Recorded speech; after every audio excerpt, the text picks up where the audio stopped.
అందరికీ మరణాతండి. బాగున్నారా?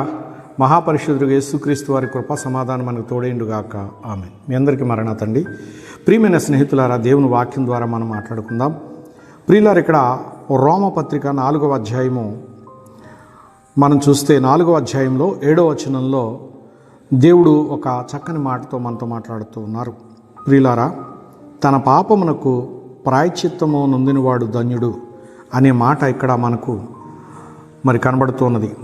రోమీలకు రాసినటువంటి పత్రికలో అపోస్తలుడైన పౌలు గారు రోమా సంఘానికి రాశారు. దావీదు గారు పలికినటువంటి పలుకు ఇదే అని ఆయన చెబుతూ ఉన్నారు. తన పాపమునకు ప్రాయశ్చిత్తం పొందినవాడు ధన్యుడు అని చెప్పేసి ఆయన సెలవిస్తూ ఉన్నారు. ప్రియులారా, ప్రతి మనుషుడికి పాపం ఉన్నది.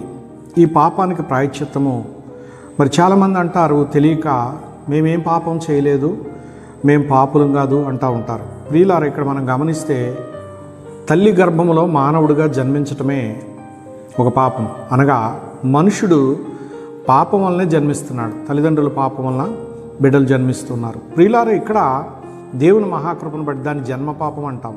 తర్వాత కర్మ పాపము అంటే మనం చేసే క్రియలను బట్టి, తలంపులను బట్టి పాపం సంభవిస్తూ ఉంటుంది. పూర్వీకులను బట్టి పాపం సంభవిస్తూ ఉంటుంది. వారి ఆస్తిని పంచుకున్నట్లే వారి పాపాలను కూడా పంచుకోవాల్సిందే. ప్రియులారా, ఇక్కడ తండ్రుల దోషం కుమారుల మీదకి, కుమారుల మీదకి 3-4 తరముల వరకు రప్పించువాడని యెహోవాను నేనే అన్నారు కదా. ప్రియులారా, అన్ని పాపాలు కూడా ప్రభువైన యేసుక్రీస్తు ద్వారా పరిష్కారం అవుతున్నాయి. ఎందుకంటే ఆయన అమూల్యమైన రక్తాన్ని చిందించిన వారు. ప్రియులారా, యేసు రక్తం ప్రతి పాపమును కడిగి పవిత్రపరుస్తుంది కనుక ప్రాయశ్చిత్తం కలిగింది ఇక్కడ. ప్రియులారా, అందుకే తన పాపమునకు ప్రాయశ్చిత్తము నొందినవాడు ధన్యుడు అంటూ ఉన్నారు.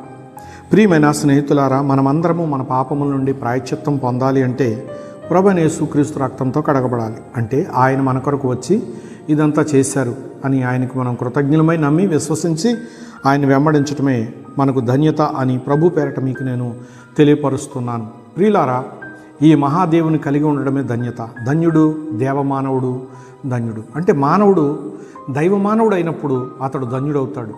దైవముతో సహవాసం లేకపోతే దైవమానవుడు కాలేడు. ప్రియులారా, ఇక్కడ నిష్కళంకమైనటువంటి అమూల్య రక్తమును చిందించిన ప్రభుతో సహవాసము మనల్ని ధన్యులుగా చేస్తుంది. అట్టి ధన్యత లోకమందున్నటువంటి ప్రతి కుటుంబంలోని బిడ్డలకు ప్రభువు ప్రసాదించును గాక. ఆమేన్. ప్రియమైన స్నేహితులారా, ఈ మహాపరిశుద్ధుడు దేవునికి చిన్న ప్రార్థన చేసుకుందామండి. మహాపరిశుద్ధుడైన యేసుక్రీస్తు ప్రభువా, మీ పరిశుద్ధ పాదాలకు నమస్కారములు. దిగో తండ్రి, నీ యొక్క ఉన్నతమైన హస్తాన్ని చాచి మమ్మలను శిరస్సు నుండి పాదాల వరకు నీ రక్తంతో కడిగి శుద్ధిపరచండి. వందనములు. ఆయన పొందిన దెబ్బల వలన నరులు స్వస్థన్నారు.